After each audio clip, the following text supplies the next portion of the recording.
Good morning, everyone. How are you? Let's try that again. Good morning, everyone. How are you?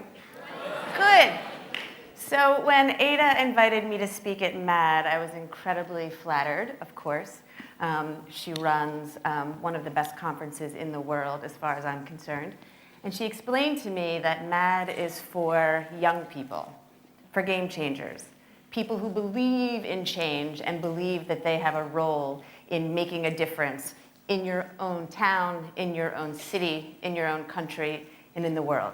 So of course I accepted because I wanted to be a part of that conversation. I wanted to share the work that we do and any opportunity to work with Ada Wong you take. It took me a little while to realize that Ada didn't consider me a young person.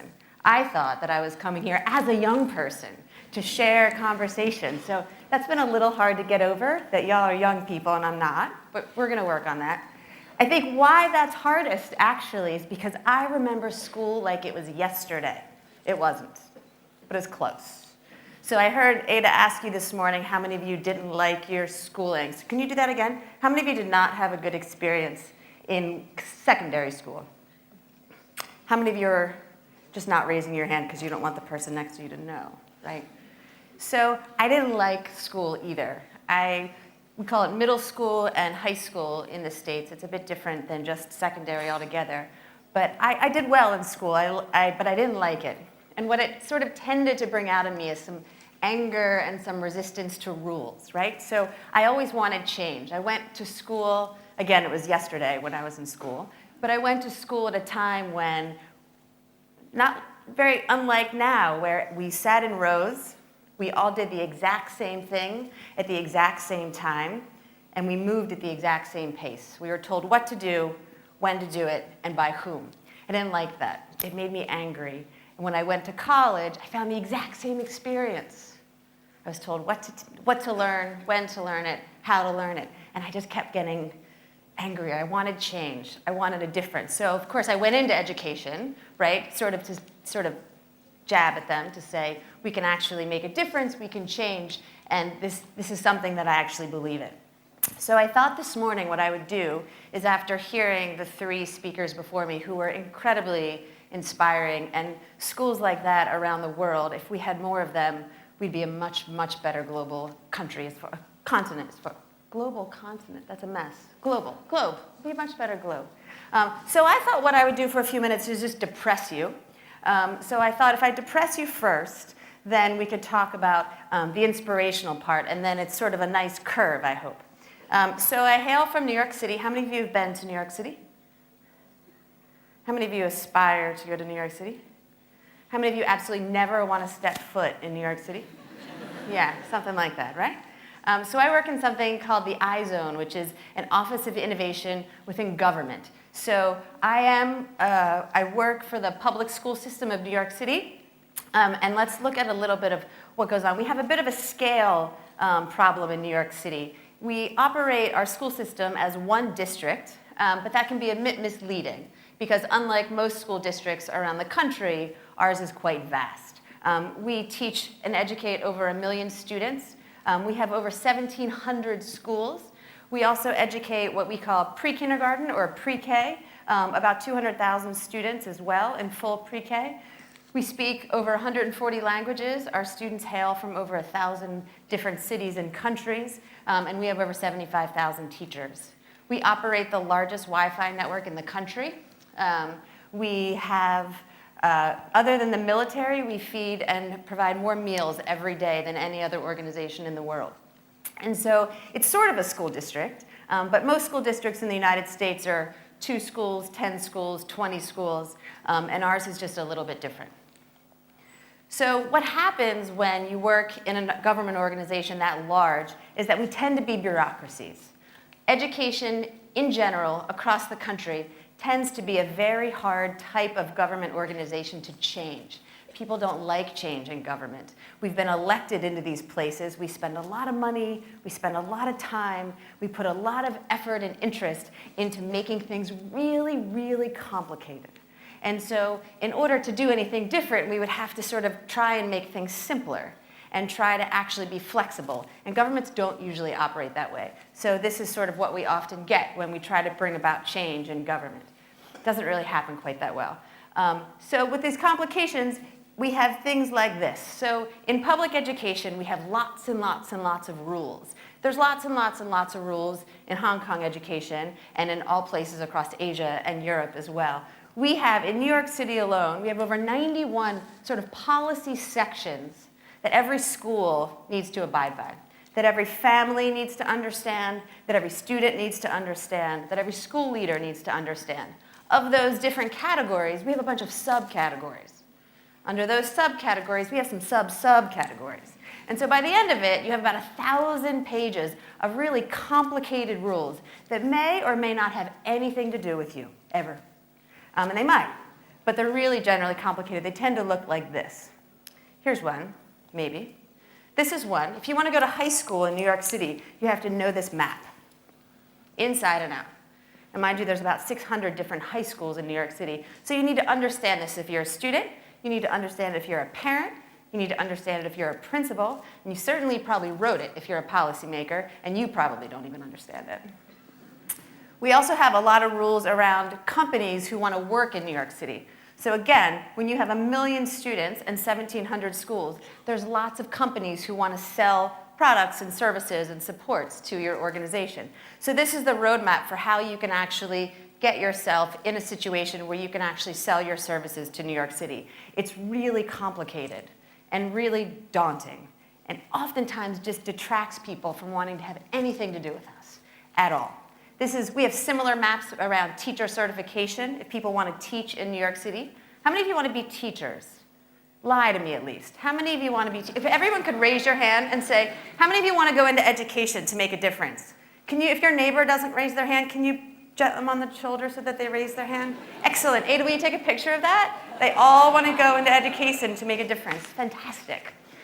So hopefully, we can sort of do things a little bit differently when you all join us in the ranks of education so that we aren't not interested in being part of it because we feel like it's too stagnant or it's too confined or it's sort of inflexible and doesn't allow us to change. It tends to make us feel like this, right? This is generally what tends to happen. And so when you put so much emphasis into policy and so much emphasis into rules and so much emphasis into centralization and standardization, you do that with a good intent, right? We want all kids to have a successful education. We want all teachers to be successful in education. We all want to be happy. Although someone told me the other day, I was at a meeting with some legislation in Hong Kong, and a gentleman told me that there's actually a sort of a Hong Kong culture that happiness shouldn't be something that you actually are expected to have. Am I getting that right? Isn't there's like a phrase, I don't remember what it is, but it's something about happiness isn't actually something that we should all strive to have. So I strive to be happy. I think students strive to be happy. Teachers strive to do a good job, and as do schools. But we can't treat all schools exactly the same in New York, in the nation, in any country around the world, because we're all different. We all have different needs. We all have different strengths, different motivations, different abilities, and different skills. But you all want to go into education, so you all have the same goal in mind, so that's good. But you might have different pathways that you want to get there. Until we do that, until we can start really changing the way we think about education and the way we think about schooling as a model and what it means to be in school, then we're going to have situations like this.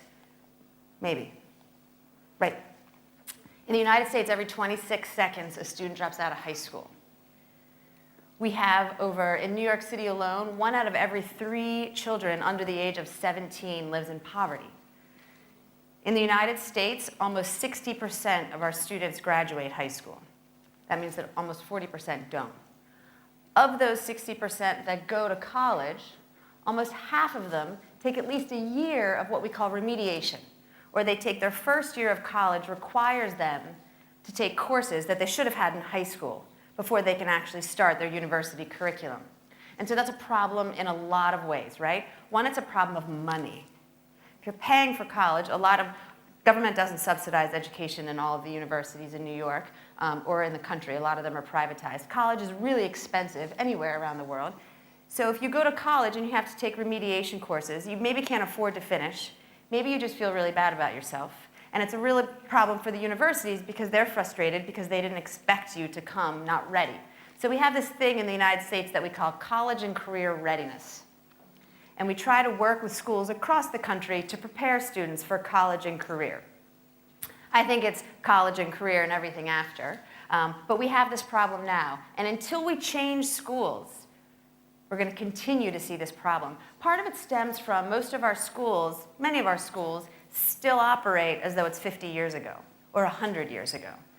Again, I went to school yesterday, but I'm guessing that my school probably didn't look that much different than the schools that you graduated from 5 or 10 years ago or even 3 years ago. Our social economy has changed. Global conversations have changed. The way businesses work have changed. But by and large, schools have not changed.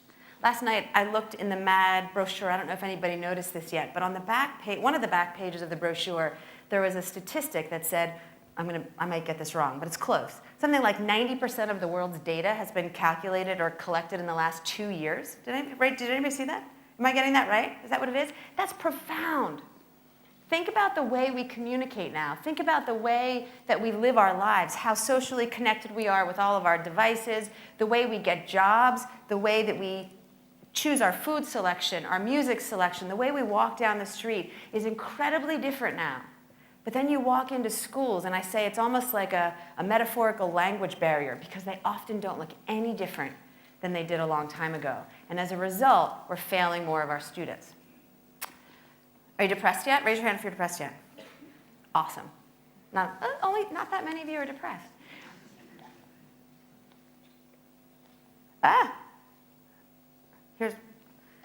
How many of you, so in the New York Times, there was a series of stories that were recently published called The Invisible Child. And The Invisible Child is the story of a girl named Dasani who lives in New York City, who lives in a homeless shelter and was having a very, you can imagine, the invisible child, the name sort of says it all. But she's going through life, she's going through school, and many would argue invisible. Invisible to government to even know that she's there, perhaps invisible to her school, invisible to her community. And there's 22,000 people like Dasani in New York City, and there's over 2 million people like her in the United States. But we educate students who are homeless. In New York, we educate students who are incarcerated. We educate teen mothers. We educate students who are incredibly artistic and play music 6 hours a day or want to. We educate people who are early scientists. We educate dancers. We educate everybody in the world. Every youth in the world has a place in education, and it's government's responsibility to strive to personalize their school so that we're successful in giving every single one of them what they need. Okay, so now that you're depressed, I hope, let's move away from that.